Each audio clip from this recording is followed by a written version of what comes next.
উঠবেন কেন? সাহাবীদের উপরে পাখি পড়ে পাখি পায়খানা করে দিচ্ছে, তাই সাহাবীরা জানবার পারেন।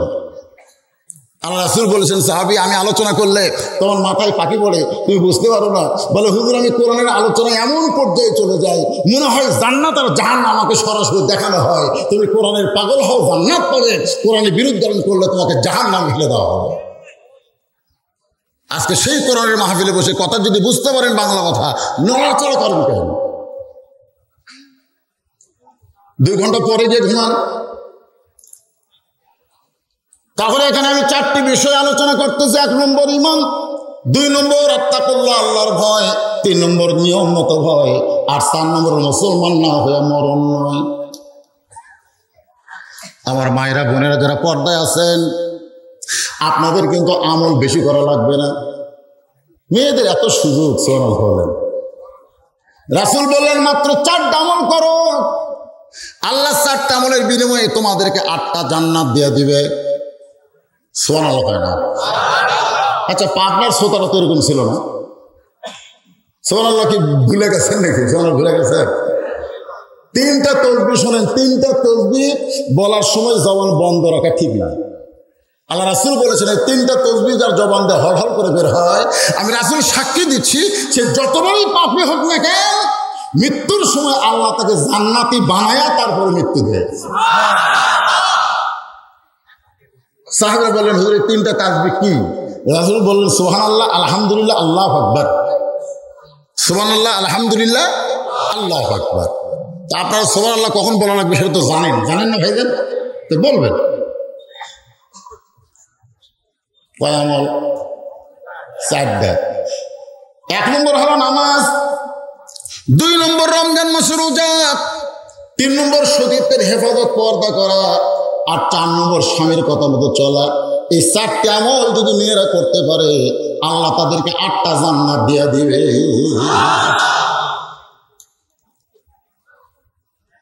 নবীর মেয়ে এসে বলতেছে, বাবা, হাসানের বাবার মুখে শুনলাম আপনারা কি বলেছেন যে মেয়েরা 4টা আমল করলে 8টা জান্নাত পাবে। এই 4টা আমলের মধ্যে সবচেয়ে গুরুত্বপূর্ণ আমল কোনটা? আল্লাহ রাসূল বললেন, ফাতেমা, মেয়েদের 4টা আমলের মধ্যে সবচেয়ে গুরুত্বপূর্ণ আমল হলো পর্দা। আমার মায়েরা যারা পর্দার অন্তর আছেন, আপনাদের পর্দা নিওয়াজ করব। আল্লাহ নবী যখন মদিনায় গেল, কোন এক সময় ঘরের মধ্যে বসে আছে, এমন সময় ফাতেমা ঘরের মধ্যে ঢুকছে। নবী আমার মুচকি মুচকি হাসতেছে। ফাতেমার হাসি দেখে নবী চমকে গিয়ে বললেন, নবীর হাসি দেখে ফাতেমা চমকে গিয়ে বললেন, বাবা, আমি ঘরের মধ্যে আসলে আপনি হাসা শুরু করে দিলেন। রাসূল বললেন, ফাতেমা, তুমি জানো না আমার হাসির কারণ হলো আল্লাহ তাআলা আমাকে খবর দিয়েছে, আল্লাহ তোমাকে জান্নাতি নারীদের নেত্রী বানাবে। সঙ্গে সঙ্গে ফাতেমা একটু মুখ আড়াল করে হাসি দেওয়া শুরু করলেন। রাসূল বলেন, ফাতেমা, তুমি যে হাসতেছো, বলে, বাবা, এই খবরটা তো তোমার না, এই খবরটা হলো আমার। আল্লাহ আমাকে সমস্ত মেয়েদের জান্নাতের নেত্রী বানাবে, এটা জানার পরে আমার আনন্দ লাগতেছে। রাসূল বলে, ফাতেমা, খবর কিন্তু আর একটা রয়েছে। বলে, সেইটা আবার কোন খবর? বলে, আল্লাহ তোমাকে জান্নাতি নারীদের নেত্রী বানালে কি হবে মা? আল্লাহ তোমার আগে একটা মেয়েকে জান্নাত দিবে। আপনারা সুবহানাল্লাহ কইলেন, কিন্তু ফাতেমা সুবহানাল্লাহ কয়নি। ফাতেমা মুখ বন্ধ করে আছে। রাসূল বলে, ফাতেমা, তুমি যে কিছুই বলো না। ফাতেমা বলে, বাবা, আল্লাহ আমাকে খাতুনে জান্নাত ডিগ্রি দিল, আর আমার আগে একটা মেয়েটা জান্নাতে যাবে। সেই মেয়েটা এমন কি আমল করেছে বাবা, যে আমলটা আমিও করে আমি তার আগে জান্নাতে যাওয়ার চাই। রাসূল বললেন, আল্লাহ তোমাকে একটা ডিগ্রি দিছে, তুমি জান্নাতে এদের নেত্রী হবা, আবার তোমাকে আগে জান্নাতে যাওয়া লাগবে কেন? ফাতেমা বলতেছে, আপনি জানেন না, দুনিয়ার কোনো মেয়েকে তার উপর প্রাধান্য দিবার চায়। আজকে যিনি প্রধানমন্ত্রী আছেন আর সাবেক যিনি প্রধানমন্ত্রী, আপনার বলেন তো, সাবেক প্রধানমন্ত্রী যদি ভালো হয়, সুস্থ হয়, আর রাজনীতি করার সুযোগ আছে? এই সুযোগ আছে? তিনি এত অসুস্থ, বর্তমান প্রধানমন্ত্রীর কাছে বিদেশে চিকিৎসার জন্য একটু অনুমতি চাইছে, দিচ্ছে না। আইনের মারফাস আছে, দেওয়া যাবে না। আসলে কথা কি আইনের মারফাস না হিংসার মারফাস? কারণ যে চেয়ার আমি বসেছি এই চেয়ারে অন্য কাউরে বসতে দেব না। ফাতেমা বললেন, বাবা সেই মেয়েটার পরিচয় কি? যে মেয়েটা আমার আগে জান্নাতে যাবে। রাসূল বলেন, ফাতেমা ওই যে একটা পাহাড় দেখতেছে? বলে হ্যাঁ। ওই পাহাড়ের পাশে একটা জঙ্গল দেখা যায়? বলে জি। ওই জঙ্গলের পাশে ছোট্ট একটা বাড়ি? বলে হ্যাঁ। ওই বাড়িটা হলো একটা কাঠুরিয়ার বাড়ি। ওই কাঠুরিয়ার বিবি জামিলাকে আল্লাহ তোমার আগে জান্নাত দেবে। এটা কিন্তু আমার মা বোনদের জন্য ওয়াজ করতেছি। ফাতেমা বলে, বাবা জামিলা কি আমল করলো যে আমল করার কারণে আমার আগে আল্লাহ জামিলাকে জান্নাত দেবে? রাসূল বলে, ফাতেমা কি আমল করেছে এটা আমি বলবো না, এটা তুমি তদন্ত করে জানতে পারবা। মা ফাতেমা ওই জামিলা আমলকে তদন্ত করবে। আমার মায়েরা বোনেরা যারা পর্দায় আছেন, মা ওই কাঠুরের বউ জামিলা কি আমল করলো? ফাতেমা জান্নাত, ফাতেমার আগে জান্নাত যাবে। এই অবস্থা পুরুষ মানুষের জন্য না হলো নারীদের জন্য শোনা লাগবে। ধরে কেন কথা ঠিক? কারণ মা বোনদের একটু থেমা তুলেন। এখন আসেন কোরআনের তাফসীর। আত্তাকুল্লাহ, ভয় করতে হবে কার? একটু জবান খুলে বলেন, ভয় করতে হবে কার? আর আমরা ভয় করি কার? শোনেন, একমাত্র আল্লাহ। আল্লাহ বলতেছেন লিয়াবলুয়াকুম, পরীক্ষা করা হবে, তোমাদেরকে পরীক্ষা করা হবে। আইয়ুকুম আহসানু আমালান, সুন্দর আমলের পরীক্ষা করা হবে। এই পরীক্ষা করার আগে আল্লাহ বলতেছেন আল্লাযী খালাকাল মাউতা ওয়াল হায়াতা, তোমাদের মৃত্যু এবং হায়াতকে আমি আল্লাহ সৃষ্টি করেছি। কোনোদিন অন্য কারো ভয় করো না যে ওকে মারতে পারবে, কোনোদিন বলো না যে ও তোমাকে বাঁচাতে পারবে। কারণ আপনারা আমার সবের বিশ্বাস করতে হবে বাঁচানোর মালিককে, মারার মালিককে। তাহলে প্রকৃত ভয় করতে হবে কাকে? আমরা ভয় করতে চাই, কিন্তু ভয় করার মতন পরিবেশ যদি না পাই তাহলে কেমনে ভয় করবো? বাজান একটু মনোযোগ দিয়ে শোনেন। আল্লাহর বান্দারা, ইমামে আজম আবু হানিফা রহমতুল্লাহের নাম শুনছেন? ও যে একজন বললো না, হুজুর আপনি কেমন আছেন? দেখেন হাক্কা তুকাতি, একটু শোনেন মনোযোগ দিয়ে। তো উনি এক সময় জেলখানায় বন্দী হয়েছিলেন। যখন তাকে জেলখানার মধ্যে বন্দী করা হবে, অর্ডার দিয়ে দিল তাকে জেলখানায় নিয়ে যাওয়া হোক। তাকে জেলখানায় যখন নিয়ে যাওয়া হচ্ছে, ঠিক ওই সময়ে একটা মহিলা আবু হানিফার কাছে দাঁড়িয়ে বলছে যে বাবা তুমি তো জেলখানায় যাচ্ছ, যাওয়ার আগে আমার একটা ফতোয়ার উত্তর দেওয়া লাগবে। আবু হানিফা রহমতুল্লাহ বলে, বুড়িমা বর্তমান সরকারের কথা না মানার কারণে আমাকে জেলখানায় দেওয়া হচ্ছে, তুমি আফসোস করবা, তুমি আফসোস না করে কি ফতোয়া জানবার চাও? বুড়ি বলতেছে বাবা আমার বাড়িতে একটা ছাগল আছে, সেই ছাগলের মুখেও দাঁড়িয়ে আছে, তোমার মুখেও দাঁড়িয়ে আছে। আমি শুধু তোমার কাছে জানতে চাই, ওই তোমার মুখের দাড়ির দাম বেশি না আমার ছাগলের দাড়ির দাম বেশি? আপনারা বলেন তো, এটা কি আলেমকে তাচ্ছিল্য করা হলো না? দরকার হলো কি হলো না? তাকে জেলখানায় নিয়ে যাচ্ছে, আর ওই সময় বুড়িটা বলতেছে এই ফতোয়াটা আমার জানতে মন চায়, আমার বাড়ির ছাগলের দাড়ির দাম বেশি না তোমার দাড়ির দাম বেশি? যারা আবু হানিফাকে জেলখানায় নিয়ে যাচ্ছে, সেই পুলিশেরা বলতেছে এই বুড়ি এই আলেমের সঙ্গে ঠাট্টা করতেছে কেন? বুড়ি বলতেছে তোমাদেরকে প্রশ্ন করি নাই, যাকে প্রশ্ন করেছি সে যে উত্তর দেবার পারলে দিবে, না পারলে বলবে আমি জানি না। আবু হানিফা আত্তাকুল্লাহ হাক্কা তুকাতিহি, আল্লাহর ভয় নিয়ম মতো ভয় করার কারণে বললেন বুড়িমা আপনি যে প্রশ্ন করেছেন এখন এই মুহূর্তে আমি উত্তর দেওয়ার পারবো না, তবে অমুক দিন নির্দিষ্ট তারিখ দিয়েছে, অমুক দিন অমুক জায়গায় আপনি উত্তর পেয়ে যাবেন। সাল্লাল্লাহু আলাইহি। আবু হানিফা রাহমাতুল্লাহ জেলখানায় বন্দী থাকলেন। এক সময় জেলখানার ভিতরে তাকে হত্যা করা হলো। জেলখানার ভিতর থেকে হত্যা করার পরে হাজার হাজার মানুষ তার লাশটা নিয়ে গোসল করে জানাজার নামাজ পড়ে কবরের দিকে যখন নিয়ে যাচ্ছে, ঠিক ওই সময় ওই বুড়ি মানুষটা ওই লাশের সামনে হাজার হাজার লোকের সামনে দাঁড়ায় বলতেছে তোমরা যাকে দাফন করতে যাবা আমার সঙ্গে ওয়াদা করেছে আজকের দিনে আমার প্রশ্নের উত্তর দিয়ে দিবে। বলে বুড়িমা কি প্রশ্ন তোমার? বলে তোমরা জানো না আজকে হাজার হাজার মানুষ শুনে নাও, সেদিন পুলিশের সামনে র্যাবের সামনে জেলখানায় ঢোকার আগে আমি তাকে প্রশ্ন করেছিলাম তার দাড়ির দাম বেশি না আমার বকরির দাড়ির দাম বেশি। আমাকে বলেছিল আজকের দিনে সে উত্তর দিবে। সমস্ত লোকেরা কান ধরে বলে বুড়িমা মৃত্যু হয়ে গেছে, তুমি কি জানো না তার জানাজা হয়ে গেছে, তাকে আমরা দাফন করব। আর এই সময় তোমার প্রশ্নের উত্তর কেমনে দিবে? বুড়ি বিড় করে বলতেছে তোমরা যারা জানাজা পড়লে, তোমরা যারা দাফন করবে, তোমরা সবাই বলতেছো লোকটা মারা গেছে, কিন্তু আমরা আল্লাহ বলতেছে মরেনি।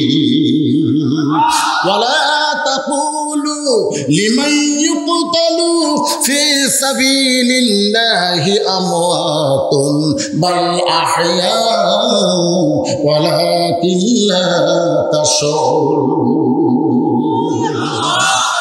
কবর দেওয়ার আগে লাশ নামাও। সবাই বলতে পরিমাণ দাফন করার জন্য লাশটা যখন কান্দে না হয় তখন সেই লাশটার নামান যাবে না। বলে ফতুয়া তোমরা বেশি জানো না যে তোমাদের কান্দে আছে সেই বেশি জানো? এই কথা কন, যাই কান্দত আছে তাই বেশি জানে না যারা জানাজা পড়াছে দোয়া করতে মাটি দিবে তারা বেশি জানে? নামাও লাশ নামাও। কি করবে লাশটা যখন নামাতে যাচ্ছে? এমন সময় তুইজ্জু মান তাশা পড়েন, তুইজ্জু মান তাশা ওয়া তুযিল্লু মান তাশা বিয়াদিকাল খায়র ইন্নাকা আলা কুল্লি শাইইন কাদির। আল্লাহ অন্য জায়গায় বলেছেন ইন্না আকরামাকুম ইনদাল্লাহি আতকাকুম। আত্তাকুল্লাহ, যে আল্লাহকে বেশি ভয় করবে ওই ব্যক্তি সবচাইতে সম্মানিত হবে। জোরে করে কথা ঠিক কিনা? তাহলে কান্দের লাশ কবরে না নামায়া বুড়ির সামনে নামানো, এটা কি সম্মান না অপমান? এটা সম্মান না? এরা তো কথা বুঝা পাচ্ছে না নাকি রে? অপমান না, যে কবরে নামানোর একটা কথা। মিনহা খালাকনাকুম ওয়া ফিহা নুইদুকুম ওয়া মিনহা নুখরিজুকুম তারাতান উখরা। যেই মাত্র লাশটা নামাতে যাবে এমন সময় লাশের কাছ থেকে একটা শব্দ আসতেছে, ও বুড়িমা তোমার ছাগলের দাড়ি চাইতে আমার দাড়ি ভালো। এখন আপনাদের কাছে আমার প্রশ্ন হলো, সেই দিন তিনি কেন বলতে পারলেন না তোমার ছাগলের দাড়ি চাইতে আমার দাড়ি ভালো? সেই দিন তো বলে দিলে এটা চুকে গেল, কিন্তু আজকে তার পক্ষে বলা হলো, সে তো বলে নাই, তার পক্ষে কে বলেছে? আরো জোরে কান, কে বলেছে? আরে আপনার পক্ষে দুনিয়া সমস্ত উকিল বিরুদ্ধচারণ করতে পারে, আল্লাহ যদি আপনার পক্ষে থাকে আপনার বিজয় হবে। জোরে কান কথা ঠিক কিনা? বিজয় আপনার দরজায় এসে না পড়া না। একটু মনোযোগ দিয়ে শোনেন তো। এখন সেই দিন বলেনি কেন? সেদিন বলেনি কেন? না বলার কারণ হলো লা তামুতুন্না, আল্লাহ বলতেছে তোমরা মৃত্যুবরণ করো না ইল্লা ওয়া আনতুম মুসলিমুন। দেখেন কথাটা কত গুরুত্বপূর্ণ। সেদিন কি আবু হানিফা রাহমাতুল্লাহ মরছে? তো মরার সময় যদি বেঈমান হয়ে মারা যায়, আপনার বলেন তো বেঈমানের দাড়ির দাম বেশি না ছাগলের দাড়ির দাম বেশি? রবীন্দ্রনাথ ঠাকুরের দাড়ির দাম বেশি না আমাদের পাতা বকরির দাড়ির দাম বেশি? অনেকে কয় হুজুর দাড়ি থাকলে রবীন্দ্রনাথের দাড়ি ছিল। আরে পাগলা, রবীন্দ্রনাথের দাড়ি ছিল কিন্তু ইমান ছিল না। তোর কারণ কি ছিল না? কথা কান কি ছিল না? আমলের মাপকাঠি হবে ইমানের উপরে। ইমান যদি না থাকে তাহলে তার আমলের কোনো দাম নেই। এই জায়গাতে কারিমা তেলাওয়াত করলাম, কি বুঝলেন? এখানে চারটি বিষয়। 1 নম্বর হলো ইমান, 2 নম্বর হলো আল্লাহর ভয়, 3 নম্বর নিয়ম মতো ভয়, আর 4 নম্বর হলো মুসলমান না হয়ে মৃত্যু নয়। এই আলোচনাটা আপনাদের সামনে আমি আস্তে আস্তে উপস্থাপন করব, একটু মনোযোগ দিয়ে শোনার দরকার আছে না নাই? তা আপনারা যদি এরকম উদ্বাস করেন কি কি কি সেটা বলেন, সমস্যাটা কি? গরম হচ্ছে। কি গরম হচ্ছে? হ্যাঁ,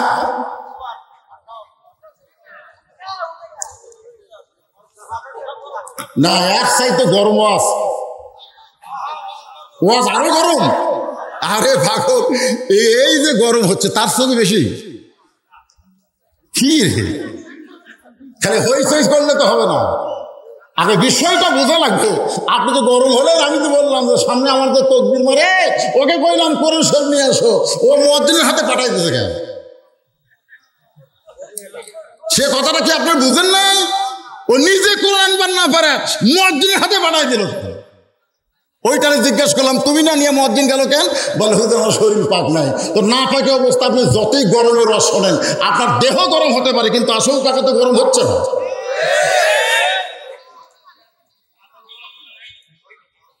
আসল ভাবে তো গরম হওয়া লাগবে। উহুদের যুদ্ধে 1000 জন সাহাবী 300 জন রাস্তার মাঝ থেকে ফেরত আসতো। গরিবের কথা ঠিক কিনা? 80 জনকে একটা জায়গা পহরা দেওয়ার জন্য রাসূল বললেন এই জায়গা ছাড়বা না। শোনেন, নবীর নেতৃত্বে যুদ্ধ হচ্ছে, 300 জন আগে আউট, তারা তো নবীর সাহাবী। যে গিরিপথে 80 জনকে তীরন্দাজকে রাখছে যে মৃত্যু হোক যা হোক তোমরা রাস্তা ছাড়বা না। যখন দেখলো কাফিররা পালায় গেছে, যুদ্ধে 99 মুসলমানের বিজয়, তখন ওই যে গিরিপথের লোকেরা মনে করলো সবাই থুয়া চেয়ে হয়ে গেল, এই সময় আমরা কি করব? ওই মালগুলো খুলে নেই। তখন এই গিরিপথ বাদ দিয়ে মালগুলো যেই খুলে বার গেছে, ইতিমধ্যে খালিদ বিন ওয়ালিদ ও তখন কাফের ছিল, ওই ফাঁক দিয়ে ঢুকে মুসলমানদের অতর্কিত হামলা করলো। 70 জন সাহাবীকে সেখানে শহীদ করে দেওয়া হলো। আপনার বলেন তো এখানে মূল টার্গেট কি? মূল টার্গেট হলো মুসলমান। খালি দুনিয়াবি গরম হলে হবে না, একটু উখরাবি চিন্তা করার দরকার আছে। যেরকম আছে না, একটু মনোযোগ দিয়ে শোনেন বাবা। আমার মায়েরা বোনেরা যারা পর্দার অন্তরালে আসরের নামাজ পড়ে, ফাতেমা পরদিন সকাল আসরের নামাজ পড়ে, ফাতেমা পরদিন বিকাল বেলায় কোন আমলের কারণে কাঠের জামিলা জান্নাতে যাবে ওইটা জানার জন্য জামিলার দরজায় গিয়ে সালাম দিয়ে বলতেছে, ও জামিলা, আমি নবীর মেয়ে ফাতেমা, মেহেরবানি করে একটু দরজা খোলো। জামিলা দরজায় এসে ছোট বাচ্চার মতন কাঁদতেছে। ফাতেমা বলে, জামিলা কান্দো কেন? বলে, কান্দার কারণ হলো আমার সারা জীবনের সাধনা, একটা নজর শুধু ফাতেমাকে আমি দেখতে চাই। ফাতেমা বলে, দরজা খুললেই তো আমাকে দেখতে পাবে, তাহলে কান্দার কারণ কি? জামিলা বলতেছে, এই সময় তো আমার স্বামী বাড়িতে নেই, এই সময় আমার স্বামী বাড়িতে নাই, স্বামীর হুকুম ছাড়া দরজা কেমনে খুলবো? স্বামী নাই বলে তো আমি দরজা খুলতে পারতেছি না। ফাতেমা চমকে গেল, একটা মেয়ের সঙ্গে একটা মেয়ে দেখা করবে, সেখানে যখন স্বামীর হুকুম লাগতেছে, তাহলে বোঝা গেল এই মেয়েটাকে আল্লাহ ফাতেমার আগে কেন জান্নাত দিবে, এটা ভেতরে ঢুকে দেখার দরকার আছে না নাই? দরকার আছে না নাই? আকর্ষণ আরো বাইরে গেছে। ফাতেমার জন্য, মেয়ের জন্য একটা মেয়ে, তার সাধারণ মেয়ে নাকি, নবীর মেয়ে ফাতেমা খাতুনে জান্নাত, সেই মেয়েটাকে দেখতে গেলে স্বামীর হুকুম লাগবে। বলতেছে, ও নবীর মেয়ে ফাতেমা, মনে কষ্ট নিয়েন না, আজকের মতো আপনি ফেরত যান, আগামীকাল বিকেল বেলা আসবেন, আপনার আসা মাত্র দরজা খুলে দিব, কারণ রাত্রেবেলা স্বামীর কাছ থেকে হুকুম নিয়ে রাখবো। স্বামী কাঠ বিক্রি করে যখন বাড়িতে আসবে, স্বামীর কাছে হুকুম নিয়ে রাখবো, পরদিন বিকেলবেলা আসা মাত্র দরজা খুলে দিব। পরদিন ফাতেমা বিকেলবেলায় ওই জামিলার বাড়ির দিকে যখন রওনা দিয়েছে, পিছন দিক থেকে ছোট্ট একটা বাচ্চা মা মা বলে ডাকতেছে। ফাতেমা তাকায় দেখে ওই বাচ্চার কেউ না, বাচ্চাটার নাম হলো হোসাইন। মা, গতকাল বিকেলবেলা কোথায় গেছিলাম? আজকেও তুমি চোরের মতো কোথায় যাও? আমিও তোমার সঙ্গে যাবার চাই। ফাতেমা চিন্তা করতেছে, এটা যদি হাসান হইতো তাহলে বোঝান যাইতো, কিন্তু হোসেন হলো জেদি, এরা তো বোঝান যাবে না। কি করবে ফাতেমা? মাত্র কয় বছর, 4 বছর একটা ছোট্ট বাচ্চাকে ওই জামিলার বাড়ির দরজায় হোসাইন চিল্লাই বলতেছে, মা, এই ধুবড়ি বাড়ির মধ্যে কে আছে মা, যার কাছে গতকাল তুমি আইছিলা আজকেও আইছো? মা, এই বাড়িতে এমন কে আছে যার কাছে আমার মাকে আসতে হয়? আমি তো জানি দুনিয়ার সব মেয়ে মানুষ যাবে আমার মায়ের কাছে, আমার মাকে কেন আসতে হবে? এই কথা যেই মাত্র হোসাইন বলেছে, সঙ্গে সঙ্গে ফাতেমার দরজায় গিয়ে বলে, ও কাঠুরার বউ জামিলা, আমি ফাতেমার দরজায়, তুমি কি দরজা খুলবো না? জামিলা বলে, 1 ঘন্টা হলে দরজার কাছে দাঁড়িয়ে আছি, আপনি আসা মাত্রই দরজা খুলে দিব। ছোট্ট একটা বাচ্চা আপনাকে মা মা বলতেছে, ওই বাচ্চাকে নিয়ে যদি ঢুকতে চান তাহলে আজকের মতো ফেরত যান, কারণ আমার স্বামী শুধু আপনার ব্যাপারে দরজা খোলার হুকুম দিয়েছে, আপনি একটা বাচ্চা নিয়ে ঢুকবেন, এইটার হুকুম তো আমার স্বামী দেয় নাই। সঙ্গে সঙ্গে হাসান চিল্লায় বলে, মা, এই মেয়েটা কোনোদিন ভালো মানুষ হতে পারে না, আমার মতন ছোট্ট হোসেনকে যেই মেয়ে দরজা খোলে না, এই মেয়েটা কোনোদিন ভালো মেয়ে হওয়ার পারে না। সঙ্গে সঙ্গে ফাতেমা হোসেনকে কোলের মধ্যে নিয়ে কপালে চুমো দিলে, বেটা তুমি যারা খারাপ মেয়ে বলতেছ, তোমার নানা বলেছে ওই মেয়েটা তোমার মায়ের আগে আল্লাহর জান্নাতে যাবে। এখন বলো তোমার কথা ঠিক না তোমার নানার কথা ঠিক? এই বলে তোর হোসেনের কথা ঠিক না নানার কথা ঠিক? তাহলে তোমার নানা বলেছে ওই ঘরের মধ্যে যে মেয়েটা তুমি সঙ্গে থাকার কারণে দরজা খুলতেছে না, ওই মেয়েটা তোমার মায়ের আগে জান্নাতে যাবে। হোসেন দৌড়ে গিয়ে ওই ফাতেমার হাতটা চেপে ধরে বলতেছে, মা তাহলে এই নকল জায়গায় ঘুরে কোনো লাভ নাই, আসল জায়গায় চলো। ফাতেমা বলতেছে, হোসেন আসল জায়গা কোনটা? বলে আসল জায়গা হলো আমার নানা সোনাল্লাহ খান। আর অনেকে গজল দেয়, মনে বড় আশা ছিল আমি যাব মক্কায়। মক্কায় না মদিনায়? হজের যত ফরজ হুকুম, যত ফরজ কাজ, এগুলো কাজ কি মদিনায় না মক্কায়? কতক্ষণ মদিনায় না মক্কায়? যারা হজ করছেন তারা বুঝতে পারতেছেন, যারা করেন নাই তারাও আমার কথা শোনেন। হজের যত ফরজ কাজ সমস্ত কাজ হলো মক্কায়। কেউ যদি মদিনায় নাও যায় তাও তারা হজ হবে। অথচ বাংলার মানুষ কি কয়, মনে বড় আশা ছিল আমি যাব মদিনায়। জিজ্ঞেস করা হলো মদিনায় কেন যাবে? বলে মদিনায় দয়ার নবী ঘুমায় আছে। কোনোদিন বলবেন না মদিনা রাসূল মরে আছে, মদিনায় নবী মরে নাই, নবী আমার ঘুমায় আছে। ধরে কারণ ঠিক না। ইমাম মালিক বললেন, কাবারে তোর দিকে নামাজ পড়ি কিন্তু আমার মনটা বারবার মদিনার দিকে ফিরে যায়, আমি আর মক্কায় থাকলাম না, কাবা তুই আমাকে মাফ করে দে, আমি এখন মদিনায় চলে যাব। এই কথা বলে গভীর রাত্রে ইমাম মালিক যখন মক্কা থেকে যাচ্ছেন, এমন সময় কাবার ভিতর থেকে আওয়াজ আসতেছে, ইমাম মালিক তুমি চলতে ফিরতে পারো বলে তুমি ইচ্ছা মতো মক্কা ত্যাগ করে মদিনায় যাও। আমি কাবা যদি চলতে পারতাম তাহলে আমিও মক্কায় থাকতাম না, আমি তোমার সঙ্গে মদিনায় চলে যেতাম। জোরে কারণ সুবহানাল্লাহ। এই কাবার কোনো দাম নাই যদি মদিনার মানুষটা না থাকতো। মদিনার মানুষ হিজরত করে যখন মদিনায় গেছিল, মক্কার কাফেররা তখন কাবার মধ্যে মূর্তি রূপেছিল। আবার মক্কা বিজয়ের সময় ওই মদিনার মানুষটা কাবা পরিষ্কার করেছে। তার মানে বোঝা গেল ওই মদিনায় যিনি ঘুম পাড়তেছে তিনি শুধু কাবা না, আল্লাহর আরশের চাইতেও দামি হয়ে ঘুম পাড়তেছে।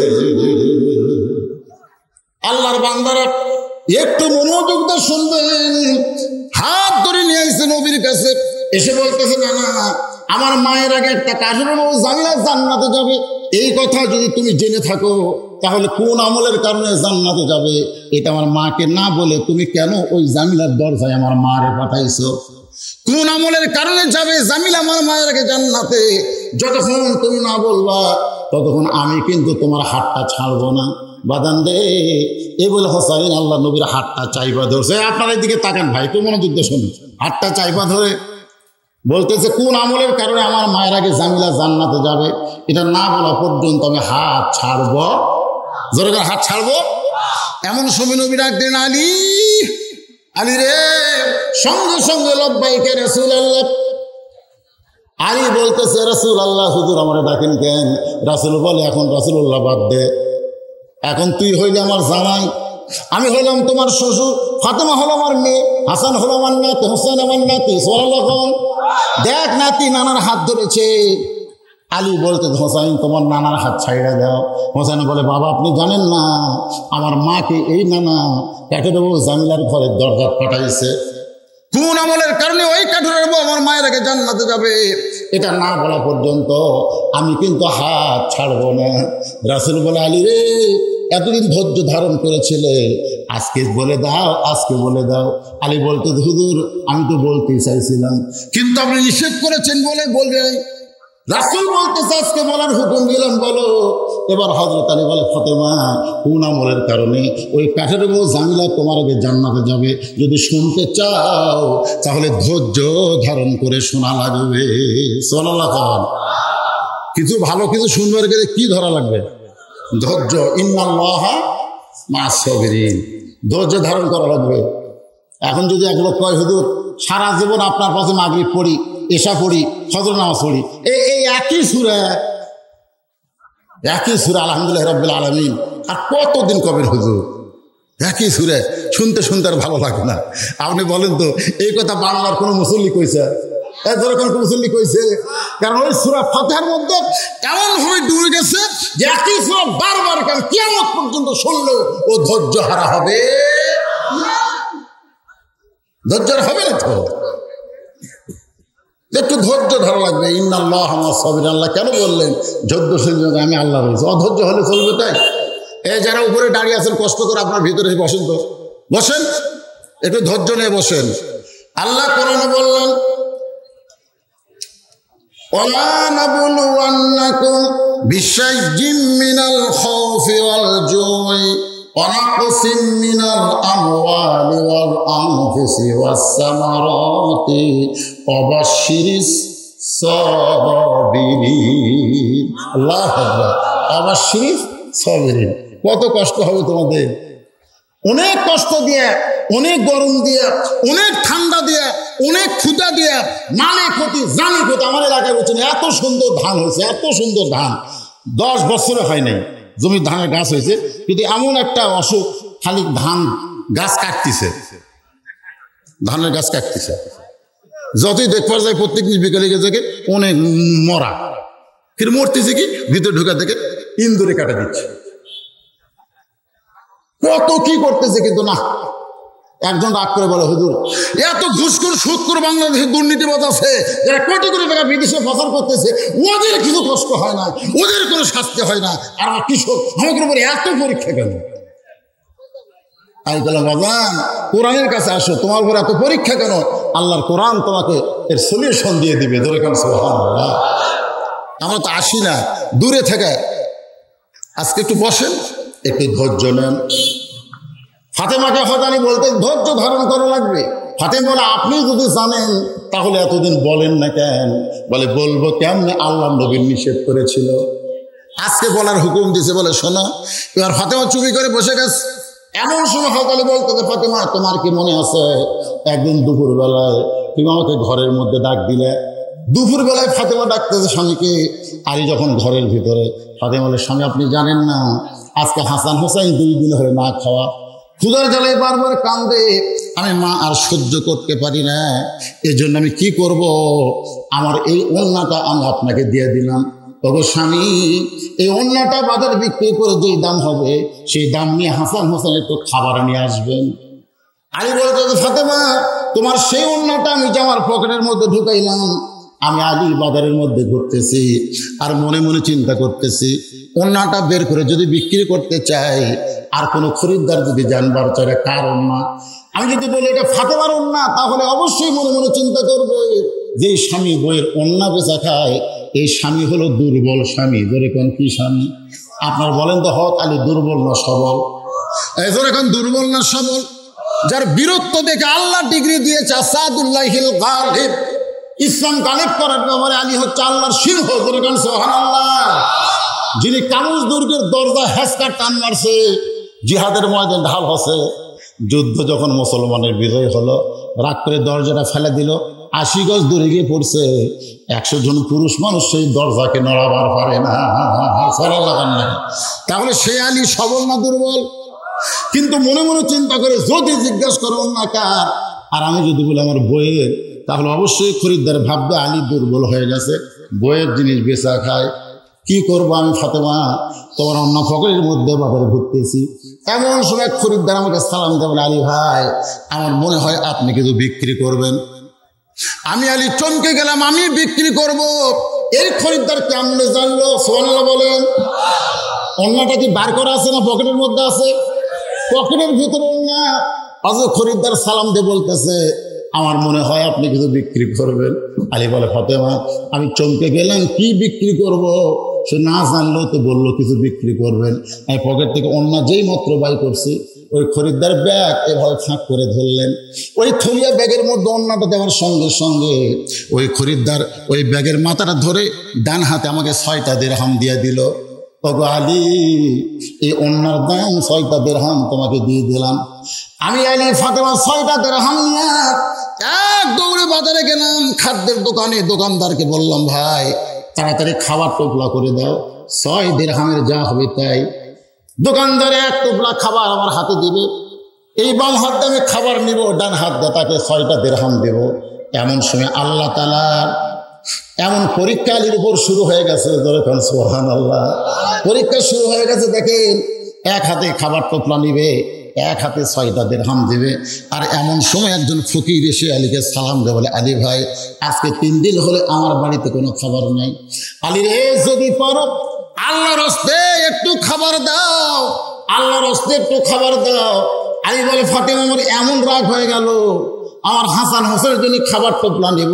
আর এই সময় ফকির এই রাগ যখন করতেছি, ঠিক তখনই আল্লাহ তাআলার কোরআন বলতেছে, আম্মা সাইলা ফালা তানহার, সাইলকারীর সঙ্গে খারাপ ব্যবহার করো। মাইকের ফোন হঠাৎ এরকম হলো কেন? বাড়ি দিলে হবে না তো, শুনতে হবে, নিমন্ত্রণ করতেছে। এই আপনারা কি ঠিক মতো শুনতে পাচ্ছেন? আচ্ছা, বন্ধ আছে স্যার?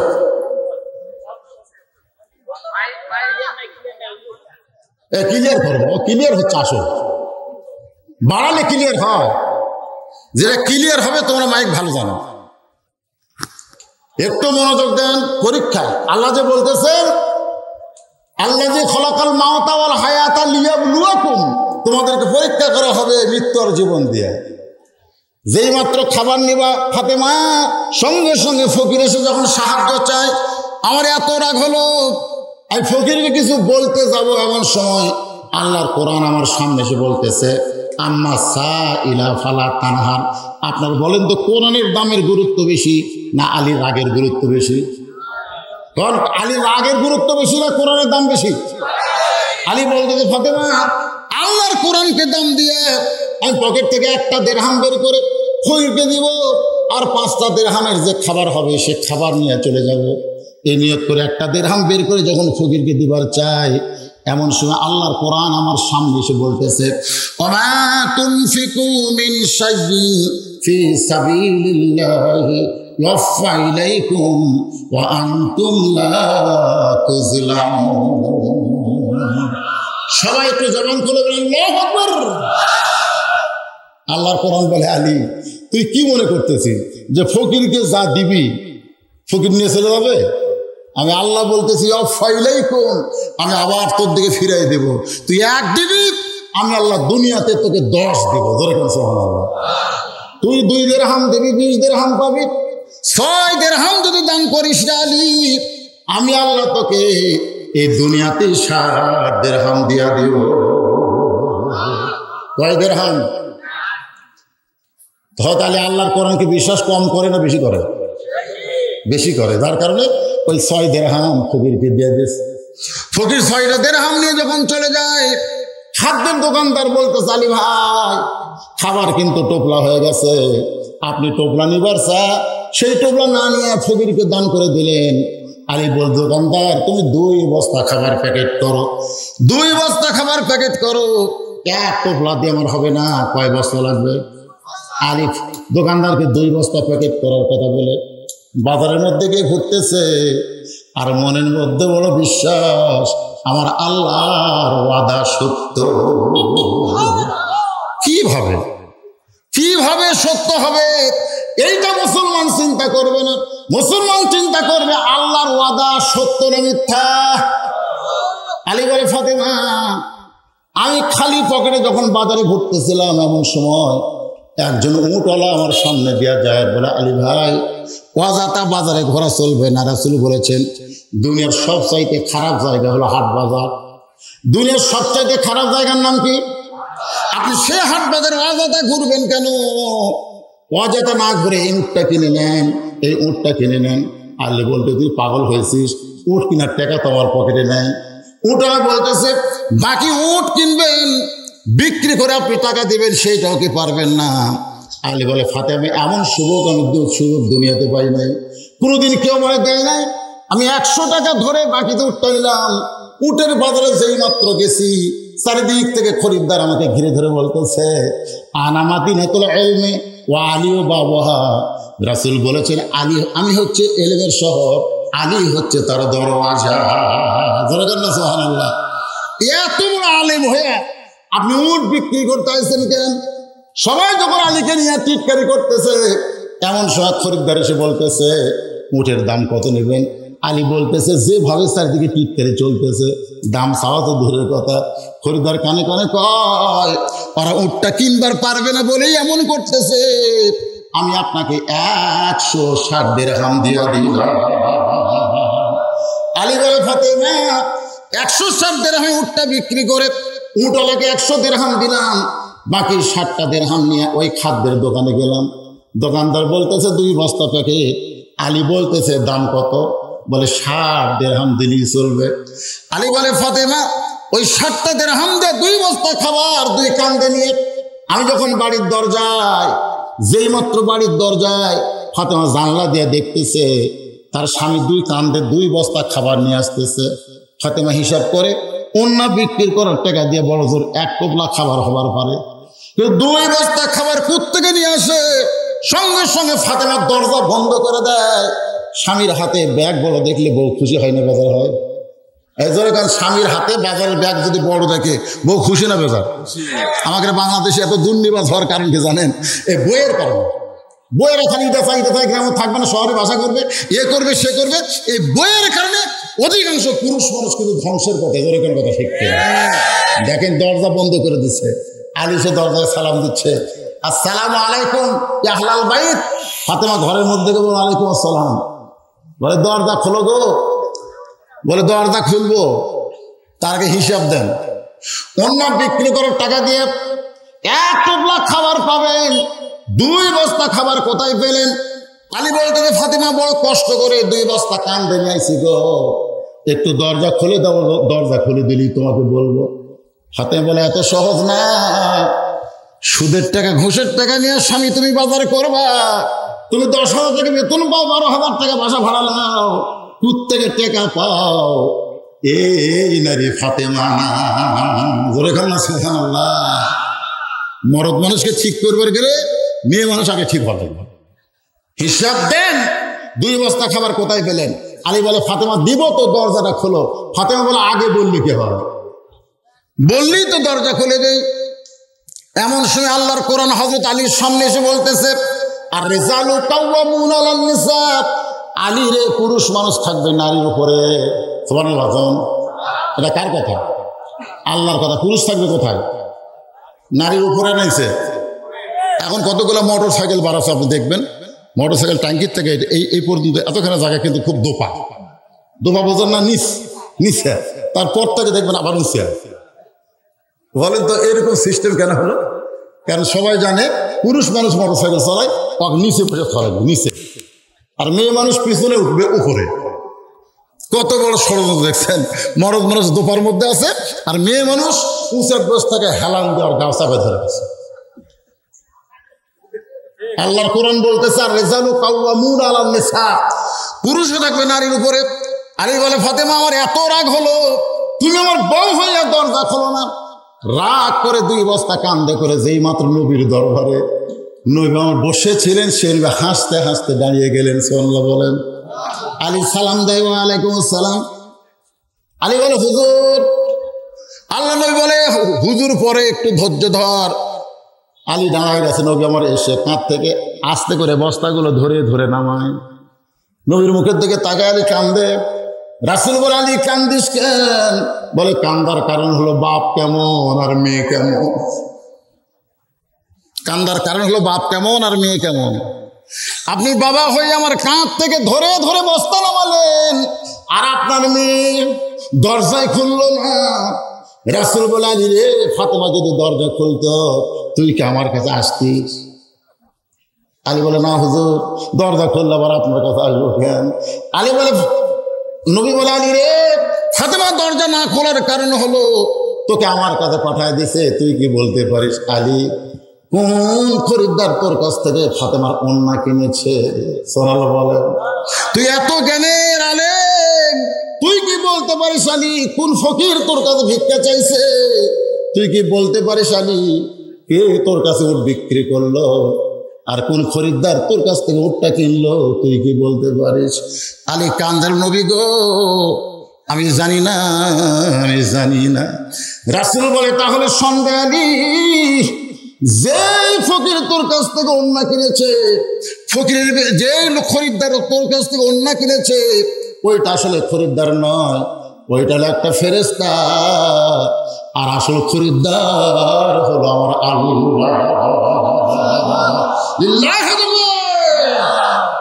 যেইটা তোর কাছ থেকে কিনেছে ওইটা কিন্তু খরিদ্দার নয়, ওইটা হলো ফেরেশতা, আর আসল খরিদ্দার হলো আমার আল্লাহ।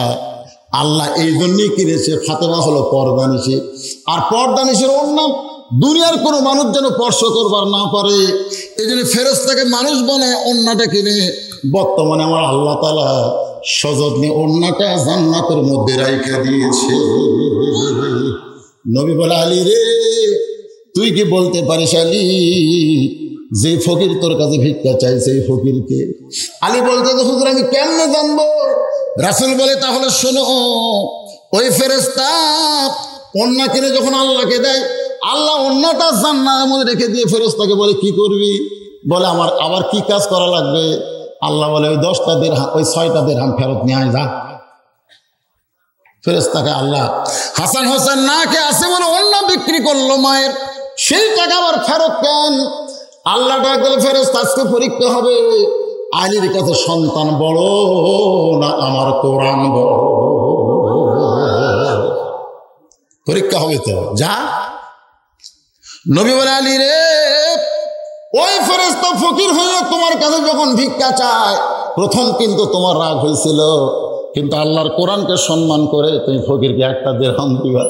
তুমি কোরআন যখন বুঝতে পারলা 1 দিরহাম দিয়ে 10 দিরহাম পাবো, কোরআনকে বিশ্বাস করে তুমি যখন ফকিরকে 6টা দিরহাম দিলে 60 দিরহাম পাওয়ার আশায়, ওই ফকির ফেরেশতা আল্লাহর কাছে 6টা দিরহাম জমা দিয়ে যখন যাবার চাই, আল্লাহ বলে কোথায় যাবা? বলে আল্লাহ তোমার মতো আমি নিষ্ঠুর না, তুমি ওন্না কিনে নিলে আবার ওন্নার টাকায় ফেরত দিলে। আল্লাহ বলে ফেরেশতা শোন, আমার আলীকে 60 দিরহাম দেওয়া লাগবে, যা এই উটটা নিয়ে বাজারে যা। আলীর পকেটে পয়সা এলে কি হবে? আজকে উটটা আলীর বাকিতে দিয়ে দিবি। ওই ফেরেশতা উটওয়ালা হইয়া তোমার কাছে 100 দিরহামে উটটা বিক্রি করলো। ফেরেশতা উট বিক্রি করে যখন যায়, আল্লাহ বলে আসিস কেন? খরিদ্দার হয়ে 160 দিরহাম দিয়ে উটটা কিনে নে। ও ফেরেশতা খরিদ্দার হইয়া 160 দিরহাম দিয়ে উটটা কিনে 100 দিরহাম নিয়ে আর 60টা দিরহাম তোমার দিয়ে আসলো। তোমার ইমান জাগর হলো, তোমার আমল হলো। আলী রে, ওই 60টা দিরহাম দিয়ে তুমি 2 বস্তা খাবার নিয়ে ফাতেমার ঘরে দেওয়া যায়। ফাতেমা মাথা উঁচু করে বলে বাবা, আমার ঘরে 2 বস্তা খাবার, এইটা কিন্তু আমি জানতে চাই না। আমি জানতে চাই কাঠুরের বউ জামিলা আমার আগে জান্নাতে কেমনে যায়। যেরকম না সুবহানাল্লাহ। দেখেন এত সুন্দর ওয়াজ শুনানো হচ্ছে, তারপরে ফাতেমা কোনটা জানবি? আমার আগে কেন যাবে? যাক, আমার অসুবিধা নাই, আমি খাতুন জান্নাত ডিগ্রি নিয়ে থাকবো, আর আমার আগে জামিলার বউ, কাঠুরের বউ জামিলা কেমনে জান্নাতে যাবে, এটা আমি জানার জন্য বসে আছি। আলী বলে ফাতেমা তাহলে শোনো, আসল কারণ হলো তুমি যে খাতুনে জান্নাত, এই কারণে আল্লাহ তোমাকে খালি পায়ে হেঁটে জান্নাতে নিবে না, উটের পিঠে করে তোমাকে জান্নাতে নিবে। সাইদাতুন নিসায়ে আহলিল জান্নাহ, আপনার নাম জানেন না? সাইদাতুন নিসায়ে আহলিল জান্নাহ, জান্নাতি নারীদের নেত্রী হবে। এই জন্য আল্লাহ তাকে সম্মান করে উটের পিঠে করে জান্নাতে নিবে। তুমি যখন উটের পিঠে চলবে, উটটা আপন গতি চলতে থাকবে, কিন্তু জান্নাতের কাছে এসে উটটার পাও ব্রেক হয়ে যাবে। ফেরেশতা বলে আল্লাহ, খাতুনে জান্নাতকে উটের পিঠে নিয়ে উটটা চলতেছিল, কিন্তু এখন জান্নাতের নিকটে এসে উটটা কেন থেমে গেল? আল্লাহ বলে উটটা যদি থেমে যায় তখন উটটাকে টানা টেনে জান্নাতে নিয়ে যাওয়া লাগবে। ফেরেশতা বলে আল্লাহ, কি ধরে উট টানবে? উট তো টানার কিছুই দেখা যায় না। আল্লাহ তখন বলবে, আমার ফাতেমার ওন্না আছে জান্নাতের বাগানে, ওই ওন্নাটা নিয়ে উটের গলায় বেঁধে দাও। আলী বলে ফাতেমা, ওই ওন্নাটা যখন উটের গলায় বেঁধে দেওয়া হবে, উটের একটা অংশ অন্যের একটা অংশ নিচে ঝুলতে থাকবে। ফেরেশতা বলে আল্লাহ, এখন ওড়নাটা ধরে কে টেনে নিয়ে যাবে ফাতেমাকে, উটটাকে জান্নাতে? আল্লাহ ডাকতে বলে, জামিলা রে কাঠুরের বউ তুমি কোথায়? সবসময় তোমার স্বামী দোয়া করতো, আল্লাহ আমার জামিলাকে সবার আগে তুমি জান্নাত দিও। যে জামিলা নবীর মেয়ে ফাতেমার জন্য দরজা খোলে না আমার হুকুম না পাইয়া, আমি দুনিয়াতে কিছুই দিতে পারি না, আল্লাহ এই দোয়াটা করি আমার এই বউটাকে তুমি সবার আগে জান্নাত দিও। আলী কান্দার বলে, ফাতেমা তুমি জান্নাতের নেত্রী হবে এই দিন আমি কোনোদিন তোমার জন্য দোয়া করি নাই, কিন্তু স্বামীর দোয়া জান্নাত কবুল করে সেইটা প্রমাণ করার জন্য বলবো, জামিলা রে উটটা ফাতেমার টেনে টেনে জান্নাতে নিয়ে যাও। এখন জামিলা সোনাটা টানা শুরু করে দিবে। আলী বলতে, ফাতেমা ওই জান্নাতে উটের পিঠ থেকে তোমার পা জান্নাতে পড়ার আগে ওই কাঠুরের বিবি জামিলার পা জান্নাতে চলে যাও। সঙ্গে সঙ্গে ফাতেমা বলে, আল্লাহ যে মেয়েরা পর্দার মধ্যে থাকবে আর যে মেয়েরা স্বামীর কথা মতো চলবে এই মেয়েদেরকে জামিলা ফাতেমার সঙ্গে তুমি জান্নাত দিও।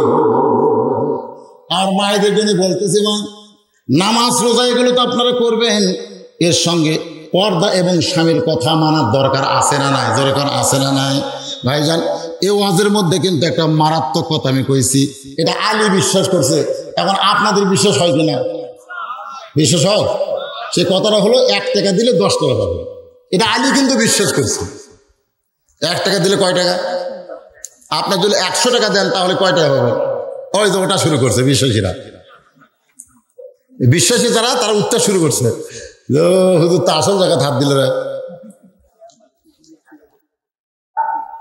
মসজিদের ছাদ হয়নি, কাউ দেওয়াল হয়েছে নাকি? টাইলস হয়নি, অনেক কাজ বাকি মসজিদের উন্নয়ন কল্পে। জানালা হয়নি, দরজা হয়নি। আপনারা উঠবেন কেন? যে কয়টা আছেন তো আপনার বুঝতেছেন না, বিশাল ধানের বোঝা। সবাই বলে সব ধান না রে, অনেক সিটা পাতান আছে। তো বলে ধানের মতোই তো দেখা যায়। বলে ধানের মতো দেখালে কি বড় একটা ফ্যান এসে বাতাস দেয়, যেই বাতাস দেওয়া শুরু করছে দানাদার ধানগুলোটি পড়ে থাকে আর সিটা পাতানগুলো সব উড়ে চলে যায়। তা আপনারা তারা উঠে চলে যাচ্ছেন, সিটা পাতান আপনারা। এত রাত ধরে কোরআনের মাহফিলে বসে আছেন ভাইজান, আল্লাহর ঘর মসজিদের জন্য 100 টাকা দিবেন, আল্লাহ আপনাকে আগামীকাল 1000 টাকা দিবে। হয়তো বলবে হয়তো কিভাবে দিবে, কিভাবে দিবে এই চিন্তা মুমিনেরা করবে না, মন বিশ্বাস করবে আল্লাহর কোরআনকে। জোরে কণ্ঠে